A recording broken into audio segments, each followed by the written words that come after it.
Kommuri gold buyers తాకట్లో ఉన్న బంగారం విడిపించి ఆ రోజు మార్కెట్ రేటు కట్టి మిగిలిన డబ్బు మీకే ఇస్తారు. Contact number 9247538993. మీరు అనేక అంతర్జాతీయ సెమినార్లలో పాల్గొన్నారు, మ్యాగజైన్స్ కు రాస్తున్నారు, వైద్య విద్యలో ఉన్నారు, అవును, వైద్య వృత్తిలోనూ ఉన్నారు. అవును. భారతదేశంలో మానసిక ఆరోగ్య సమస్యలు ప్రపంచ స్థాయితో చూసినప్పుడు ఎట్లా ఉన్నాయి, మానసిక వైద్యం ఎలా ఉంది?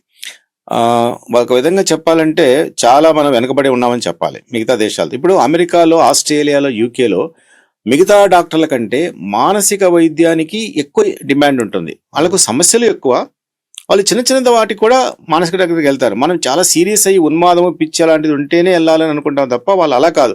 భార్యాభర్తలు ఒక రోజు పోట్లాడుకున్నా వెళ్తారు. చిన్న పిల్లవాడిని వాళ్ళ నాన్న గట్టిగా దెబ్బ వేసినా వెంటనే సైకియాట్రిస్ట్ దగ్గర పంపిస్తారు పేరెంట్స్ ఇద్దరిని. మనకు అలాంటి పరిస్థితి లేదు.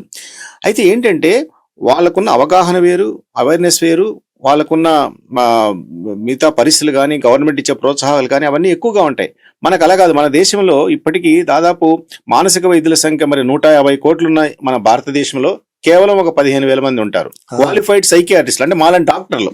అంటే మన అక్కడ ప్రతి 15,000 మందికి ఒక సైకియాట్రిస్ట్ ఉంటాడు సుమారుగా. మనం కనీసం 1,00,000-2 లక్షల మంది కూడా ఒక సైకియాట్రిస్ట్ లేరు.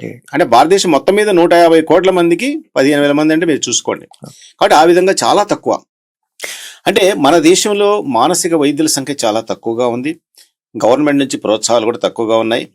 ఎండి కోర్సు నేను కర్నూలు మెడికల్ కాలేజీలో ఎంబీబీఎస్ పాస్ అయిన తర్వాత దాదాపు 50 ఏళ్ల కిందట ఎండి కోర్సు సైకియాట్రీలో అసలు మొత్తం మన 2 తెలుగు రాష్ట్రాల్లో ఎక్కడా లేదు. కేవలం NIMHANS Bengaluru all India institute, అక్కడ చండీగఢ్, ఢిల్లీ ఎయిమ్స్ లో ఇలాంటి కొన్ని చోట్ల మాత్రమే ఉండేది. అసలు ఆ కోర్సు ఉందనేది కూడా చాలా మంది తెలియదు మా డాక్టర్లకు. అది చేయాలంటే కూడా చాలా మంది వెనకంజ వేసేవాళ్ళు. ఎందుకు మనకు అనవసరం, ఏదో ఎముకల డాక్టర్, కంటి డాక్టర్, ముక్కు డాక్టర్ అయితే బాగుంటుంది. నాకెప్పుడు భాషలో ఇదో పెద్ద సమస్య వస్తుంది. కంటి డాక్టర్ ను కంటి డాక్టర్ అంటున్నారు, ఎముకల డాక్టర్ ను బొంకెల డాక్టర్ అనో ఏదో అంటారు, గుండె డాక్టర్ ను గుండె డాక్టర్, అక్కడే సమస్య. పిచ్చి డాక్టర్ అని అంటున్నారు. మరి మెంటల్ డాక్టర్. ఇప్పుడు సమస్య ఏంటంటే మిగతా అన్ని సరిపోతాయి, కంటి డాక్టర్ అనొచ్చు. కానీ ఇక్కడ ఏంటి, మెంటల్ వచ్చిన వాళ్ళకు చేసే డాక్టర్. కాబట్టి మెంటల్ డాక్టర్ కా లేదా పేషెంట్ అంటే మెంటల్ నయం చేసే డాక్టర్ లేదా మెంటల్, కానీ మామూలు పారిభాషిక పదంలో మెంటల్ డాక్టర్ వచ్చేసింది. దానివల్ల మెంటల్ ఆసుపత్రి, మెంటల్ డాక్టర్ ఇలా వచ్చేసాయి. దానివల్ల ప్రజల్లో ఇంకా కొంచెం స్టిగ్మా పెరగడము, అపోహలు పెరగడము, అలాగే సినిమాలో, మీడియాలో కూడా కొంచెం సైకియాట్రీ నెగిటివ్ గా చూపించడం, ఇవన్నీ చాలా జరిగాయి. దానివల్ల సైకియాట్రీ అంటే మా దగ్గర, నేను విజయవాడలో ప్రాక్టీస్ పెట్టినప్పుడు దాదాపు 43 సంవత్సరాల కిందట మా దగ్గరికి రావాలంటే చాలా మంది హెసిటేట్ చేసేవాళ్ళు. ఇప్పుడు పరిస్థితులు చాలా మారిపోయాయి. అంటే మీరు అన్నట్టుగా పేపర్స్ లో, మ్యాగజైన్స్ లో, రేడియోలో, టీవీలో మాట్లాడడం, రాయడం, ఇవన్నీ చేయడం వల్ల అవేర్నెస్ బాగా క్రియేట్ చేశాం. నేను కొత్తగా ప్రాక్టీస్ అదే అనుకున్నాను. అంటే మనం కేవలం ఒక ఏసీ రూమ్ లో కూర్చొని పేషెంట్లు వస్తారనుకుంటే పొరపాటే. మనం సమాజంలోకి వెళ్ళి దాన్ని ఎడ్యుకేట్ చేయాలి. అయ్యా ఇది పలానా మానసిక వ్యాధి అంటే ఇది అని వాళ్ళకి తెలియదు. ఒక వ్యక్తి వింతగా ప్రవర్తిస్తే వెంటనే భూత వైద్యం, మంత్ర వైద్యమో లేకపోతే ఎక్కడో తిప్పాలి గుళ్ళ చుట్టూ అనుకుంటారు తప్ప దానికి ఒక డాక్టర్ ఉన్నాడు అనేది అవగాహన లేని రోజుల్లో నేను ప్రాక్టీస్ పెట్టాను. ఇప్పుడు చాలా వరకు పరిస్థితులు మారాయి, చాలా మంది డాక్టర్లు కొత్తగా వస్తున్నారు. కాబట్టి ఇప్పుడు చాలా వరకు అవేర్నెస్ కూడా పెరిగిందని చెప్పాలి. ఒక మానసిక వైద్య నిపుణుడిగా మనుషుల్లో ప్రధానంగా ఎలాంటి మనస్తత్వాలు ఉంటాయి? ఎన్ని రకాల మనస్తత్వాలు? చాలా ఉంటాయి. అంటే దీనిపైన పర్ఫెక్ట్ 100% పర్ఫెక్ట్ ఎవరైనా ఉంటారంటే నో. 100% పర్ఫెక్ట్ అనేది భానుమతి ఒక సినిమాలో అంటుంది, పండంటి సంసారం అని. పిచ్చి పిచ్చి పిచ్చి, రకరకాల పిచ్చి, ఏ పిచ్చి లేదనుకుంటే అదే పెద్ద పిచ్చి అని. అంటే అర్థమైన పిచ్చి అంటే not you don't take in literal way. అంటే పిచ్చి అంటే వాడు మరీ ఉన్మాదం కాదు. కొంతమందికి స్టేజ్ ఫియర్ ఉండొచ్చు, కొంతమందికి బల్లి అంటే భయం ఉండొచ్చు, కొంతమందికి ఒంటరిగా వెళ్ళాలంటే భయం వేయచ్చు, కొంతమందికి చీకట్లో ఉండాలంటే భయం వేయచ్చు, కొంతమందికి చీటికి మాటికి చేతులు ఎక్కువ సార్లు కడుగుతూ ఉంటారు. సో కొంతమందికి ముక్కు మీద కోపం ఉంటుంది, కొంతమందికి జలసి ఎక్కువ ఉంటుంది, కొంతమంది ఓర్చుకోలేరు, కొంత ఇన్ఫీరియారిటీ కాంప్లెక్స్, ఇలా. అంటే ఇవన్నీ కూడా మనసుకు సంబంధించిన విషయాలే. దాన్ని మీరు జబ్బు లేదా పిచ్చిని అంటారా? అనలేం కదా. కేవలం తీవ్రమైన మానసిక వ్యాధులు కొన్ని రకాలు, అవే తప్ప ఇవన్నీ కూడా చిన్న తరహా మానసిక సమస్యలు. కానీ ఇవన్నీ కూడా మా కిందే వస్తాయి, సైకియాట్రీ కిందే వస్తాయి. కాబట్టి ఇలాంటి వాటన్నింటినీ కూడా మనం పిచ్చని అనేదానికి వీల్లేదు. అందుకనే ఇది ప్రజల్లో ఈ విధమైన అపోహలు కానీ, దీని గురించిన ఈ స్టిగ్మా కానీ, ఇవన్నీ మనం తగ్గించడానికే ఈ ప్రయత్నాలని మనం చేస్తున్నాం. నమ్మకాలకు సంబంధించి వచ్చినప్పుడు దేవుడి మీద నమ్మకం పెద్ద సబ్జెక్ట్. అవును.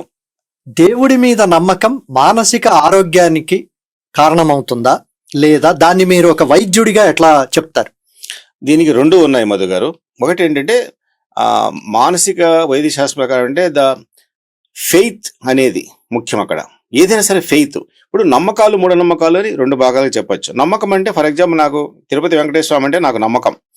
ఒక స్టూడెంట్ పరీక్ష రాసే ముందర అయ్యా నాకు ఫస్ట్ మార్కు ఫస్ట్ క్లాస్ వస్తే నేను తిరుపతి నుంచి గుండు కొట్టించుకుంటాను ముక్కుంటాడు. అతనికి ఫస్ట్ క్లాస్ వస్తుంది, వెళ్తాడు గుండు కొట్టించుకుంటాడు. దానివల్ల ఎవరికి నష్టం లేదు, ఆయనకు పోయేది గుండు ఒకటే మిగులుతుంది అంతే. కానీ అతనికి ఏంటి, ఆ కాన్ఫిడెన్స్ వలన, ఆ నమ్మకం వలన ఇంకా బాగా పుష్గా బాగా చదువుతాడు. చదివి దేవుడు నా వెనకాల ఉన్నాడు, నన్ను పుష్ చేస్తున్నాడు, నన్ను చదివిస్తున్నాడు అనే నమ్మకంతో ముందుకెళ్తాడు. కానీ దానివల్ల అతనికి కానీ సమాజానికి కానీ కుటుంబానికి ఎవరికి నష్టం లేదు. దిస్ ఈజ్ నమ్మకం, ఫెయిత్. మూఢనమ్మకాలు మంచివి కాదు. అంటే ఏంటి, మా దేవుడే గొప్ప, మిగతా వాళ్ళందరూ వేస్ట్, మిగతా వాళ్ళందరూ మేము చంపేస్తాం, నరికేస్తాం, మా మతాన్ని మేము ప్రపంచమంతా మా మతమే రావాలి, మేమే ఉండాలి అని. దీనివల్ల మనం చాలా చూసాం చరిత్రలో.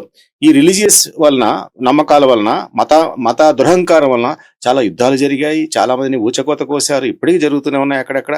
కాబట్టి ఇవి మూఢనమ్మకాల కింద వస్తాయి. అంటే ఆ నమ్మకం వల్ల తనకు కానీ సమాజానికి కానీ దేశానికి కానీ ఇతరులకు కానీ నష్టం కలిగించేది మూఢనమ్మకం. అలా కాకుండా నమ్మకం ఏముంది, నమ్మండి, తప్పేముంది. ఇప్పుడు అతనికి దేవుడిపై నమ్మకం వలన అతను పరీక్ష బాగా రాయగలుగుతున్నాడు. నిజంగా కష్టపడింది ఇతనే, చదివేది ఇతనే, కానీ ఒక రకమైన ఫోర్స్ అతనిలో నాకు అడ్వాంటేజ్ గా పాజిటివ్ గా పనిచేసి, as long as it is helping you, there is nothing wrong in believing in God.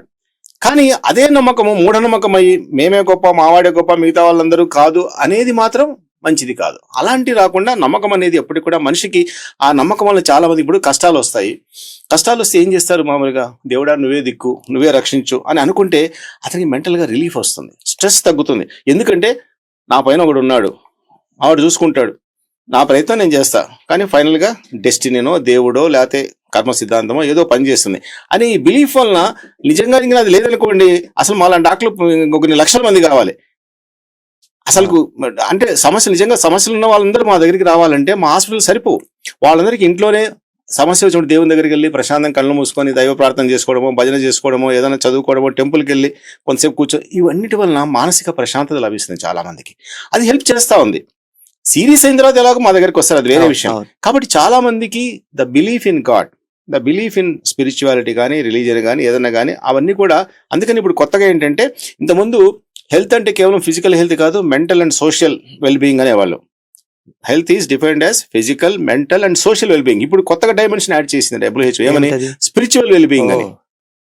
అంటే మీరు శారీరకంగా, మానసికంగా, సామాజికంగానే కాదు, ఆధ్యాత్మికంగా కూడా మీరు మంచిగా ఉంటేనే టోటల్ హెల్త్, మంచి హెల్త్ అనేది ఒక డైమెన్షన్ యాడ్ చేశారు. అంటే ఏంటంటే ప్రతి మనిషికి ఆ స్పిరిచువాలిటీ అనేది పనిచేస్తుంది. ముఖ్యంగా చూడండి, ఒక ఏజ్ వచ్చిన తర్వాత 60-70 వచ్చిన తర్వాత చాలా మంది, నేను కూడా చూశాను, గతంలో నాస్తికులుగా ఉన్న వాళ్ళు కానీ, హేతువాదులు ఉన్న వాళ్ళు చాలా మంది 60-70 తర్వాత ఆస్తికులు కూడా మారిపోతుంటారు. ఎందుకని నేను ఈ మధ్య స్టడీ చేశాను కూడా. అంటే వాళ్ళలో what ever may be the reason, కొంత ఒక చావు భయం కావచ్చు, లేకపోతే ఇంకా లైఫ్ అంటే ఇంతేనా అనిపించచ్చు, లేకపోతే గిల్ట్ కావచ్చు, there may be so many reasons. దానివల్ల అలా మారిన వాళ్ళు కూడా ఉన్నారు. అంటే ఏంటంటే ఆ ఫైనల్ స్టేజ్ లో many of them turn towards spirituality. అంటే దేవుడు, రిలీజియన్ ఈ slightly different from spirituality. Religion అంటే ఒక మతం కావచ్చు, స్పిరిచువాలిటీ అంటే అందరికి ఒకటే, ఒక రకమైన అంటే the belief in somebody else, the super natural power, లేక అలాంటి నమ్మకం. ఆ నమ్మకం అనేది మనిషిని కొంచెం ముందుకు నడిపిస్తుంది, కొంత మానసిక ప్రశాంతత వస్తుంది. కొంచెం పర్వాలేదు, నేను చేయగలిగి చేశాను, ఇంకా అంతే, దట్స్ ఆల్ అనేది ఉండదు. అలా కాకుండా ఏమీ లేదనుకోండి, ఒక వ్యాక్యూమ్ లాగా అనిపిస్తుంది లైఫ్.